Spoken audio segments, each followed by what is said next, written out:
اللہ تبارک و تعالی ہم سب کی حاضری کو قبول فرمائے۔ انشاءاللہ تبارک و تعالی جلد ہی ہمارے قائد، ہمارے امیر داعی کبیر حضور قبلہ امیر سنی دعوت اسلامی کی آمد ہوگی۔ جتنے وقت میں حضور امیر محترم کی آمد ہے، تھوڑی دیر کے لیے میں حاضر ہوں۔ سورہ تحریم شریف کی آیہ کریمہ کے حصے کی تلاوت کرنے کا شرف حاصل کیا ہے۔ اللہ تبارک و تعالی اس کے متعلق مجھے حق کہنے اور آپ سب کو حق سن کر اس پر عمل کرنے اور اسے عام کرنے کی توفیق عطا فرمائے۔ ہم لوگ مسلمان ہیں الحمدللہ، آخری نبی صلی اللہ علیہ وآلہ وسلم کے امتی ہیں، لیکن حضور اکرم صلی اللہ علیہ وآلہ وسلم کی باتوں پر جیسا اس امت کو یقین ہونا چاہیے ویسا یقین کم پایا جا رہا ہے۔ اس کی وجہ ہے کہ یقین کمزور ہونے کی وجہ سے ہم عمل کے معاملے میں بھی کمزور ہوتے جا رہے ہیں۔ اللہ کے رسول صلی اللہ علیہ وآلہ وسلم کی بات پر ہمیں کس طرح یقین ہونا چاہیے، کیسا یقین ہونا چاہیے؟ بزرگوں نے فرمایا ہمیں جتنا یقین اپنی ماں کا بیٹا ہونے پر ہے، اس سے زیادہ یقین اللہ کے رسول صلی اللہ علیہ وآلہ وسلم کی باتوں پر ہونا چاہیے۔ اور وہ اس کی بہترین مثال کس طریقے سے صحابہ اللہ کے رسول صلی اللہ علیہ وآلہ وسلم کی بات پر یقین کیا کرتے تھے۔ یاد رکھنا، جب تک کہ یہ امت اللہ و رسول کی باتوں پر سچے دل سے یقین کرنا نہیں سیکھتی، اس وقت تک عمل کا جذبہ پیدا ہو ہی نہیں سکتا، اس وقت تک دلوں میں خشیت ربانی پیدا ہو ہی نہیں سکتی۔ اللہ اکبر! کیا صحابہ کا یقین تھا! اللہ کے رسول علیہ الصلوۃ والتسلیم نے ایک دیہاتی سے گھوڑا خریدا، اور گھوڑا خریدنے کے بعد دیہاتی کی نیت خراب ہو گئی اور وہ اپنی بات سے مکر گیا۔ اللہ کے رسول علیہ الصلوۃ والتسلیم سے اس نے جھگڑا کرنا شروع کیا۔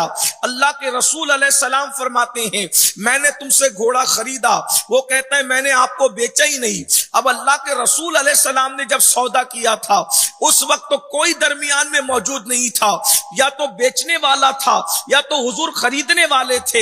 ایسے میں گفتگو ہو رہی تھی، اتنے میں حضرت سیدنا خزیمہ رضی اللہ تبارک و تعالیٰ عنہ وہاں سے گزرے، اور گزرنے کے بعد عرض کیا یا رسول اللہ صلی اللہ تعالی علیہ وآلہ وسلم، میرے ماں باپ آپ پر قربان آقا، آپ کے چہرے پہ میں پریشانی کے آثار دیکھ رہا ہوں۔ اللہ کے رسول علیہ السلام فرماتے ہیں اس دیہاتی سے میں نے گھوڑا خریدا اور اب یہ انکار کرتا ہے۔ اللہ کے رسول علیہ الصلوۃ والتسلیم فرماتے ہیں اب یہ مجھ سے کہتا ہے کہ کوئی گواہ پیش کرو، اگر آپ اپنے قول میں سچے ہیں تو کوئی گواہ پیش کرو۔ اللہ اکبر! اور جب خریدی ہو رہی تھی اس وقت تو کوئی گواہ موجود نہیں تھا۔ حضرت خزیمہ نے عرض کیا یا رسول اللہ صلی اللہ علیہ وآلہ وسلم، میں اس بات کی گواہی دیتا ہوں کہ گھوڑے کا سودا آپ نے کیا ہے، گھوڑا آپ نے خریدا ہے۔ اللہ کے رسول علیہ السلام کی اس بات پر آقا علیہ السلام نے یہ بات سنی تو حضور ارشاد فرماتے ہیں خزیمہ تم موجود نہیں تھے، اس کے بعد تم کس طریقے سے گواہی دے سکتے ہو اور کیوں گواہی دے رہے ہو؟ حضرت خزیمہ نے عرض کی یا رسول اللہ، جب آپ نے کہا اللہ ایک ہے، بن دیکھے میں نے مان لیا۔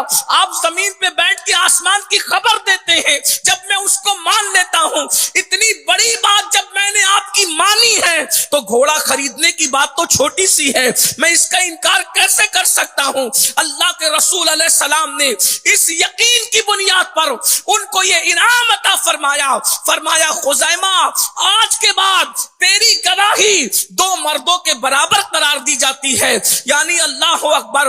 آپ اگر کسی کے حق میں گواہی دے دیں تو اب کسی دوسرے گواہ کی ضرورت نہیں ہے، تمہاری گواہی ہی کافی ہو جائے گی۔ یہ صحابہ کرام کا یقین تھا۔ اللہ اکبر! جب یہ بات ہمارے سمجھ میں آ گئی کہ اللہ کے رسول علیہ الصلوۃ والتسلیم کی بات پر اتنا یقین ہونا چاہیے کہ کسی کی بات پر جتنا یقین نہیں ہوتا، سب سے زیادہ حضور کی بات پر پر یقین ہو.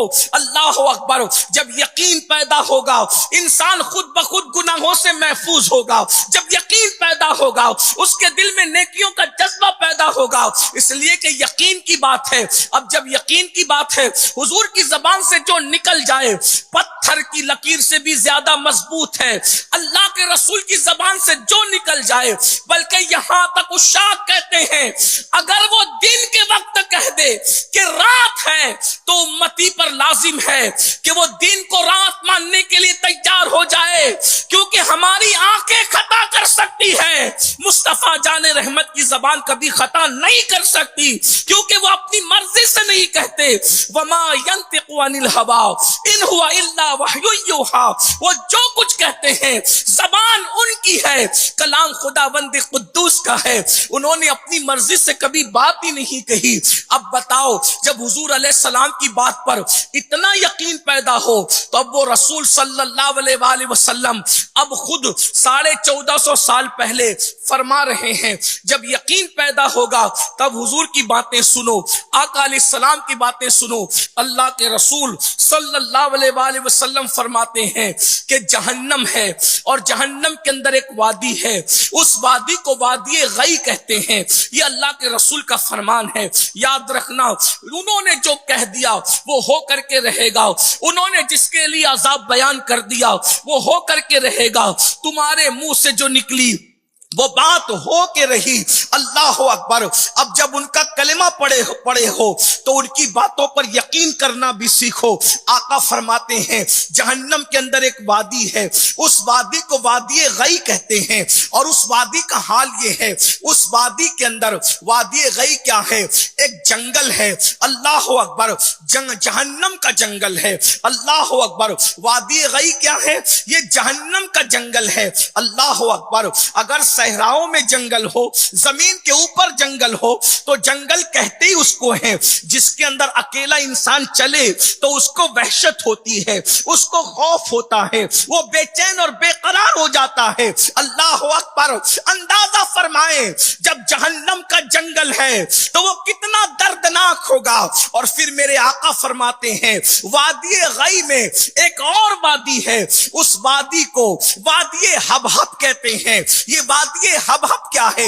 اللہ کے رسول صلی اللہ علیہ وآلہ وسلم کے فرمان کا مفہوم ہے. وادی حبحب ایک ایسی گہری وادی ہے کہ جہنم بھی جس سے پناہ مانگتا ہے, ایک دو مرتبہ نہیں, وادی حبحب سے جہنم ایک دن میں 36 مرتبہ پناہ مانگتا ہے, جس سے جہنم بھی پناہ مانگتا ہے. اور حدیث پاک میں آتا ہے جب جہنم کی آگ سرد پڑنے لگتی ہے, جب جہنم کی آگ ٹھنڈی پڑنے لگتی ہے, تو اس وقت وادی حبحب کو اللہ کھولنے کا حکم دیتا ہے. اور وادی حبحب جب کھولا جاتا ہے تو واپس سے جہنم بھڑکنے لگتا ہے. فرمایا گیا وادی حبحب اتنی گرم وادی ہے کہ اس میں پہاڑ بھی ڈالے جائیں تو پگھل جائیں, جس میں پہاڑ بھی پگھل جائیں. اس میں بچھو بختی اونٹ کی طرح موٹے موٹے ہیں, اور 70 سال کی لمبائی کے اتنے اس کے اندر سانپ ہے.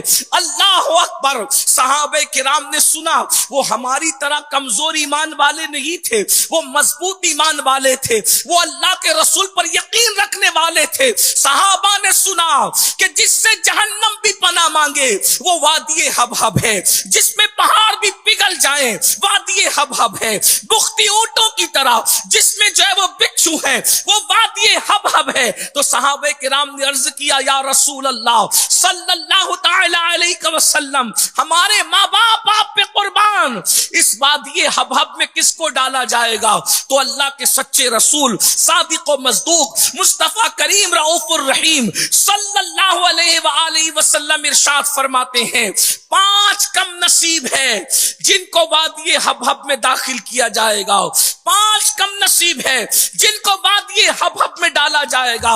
اب دل کے کانوں سے وہ 5 کون ہیں؟ کہیں اللہ نہ کرے ان 5 میں ہم تو نہیں, وہ 5 گنہگار کون ہیں جن کو وادی حبحب میں ڈالا جائے گا؟ اللہ اکبر. صحابہ نے پوچھا حضور وہ 5 کون ہیں؟ تو میرے اور آپ کے آقا غیب داں نبی خاتم النبیین سید المعصومین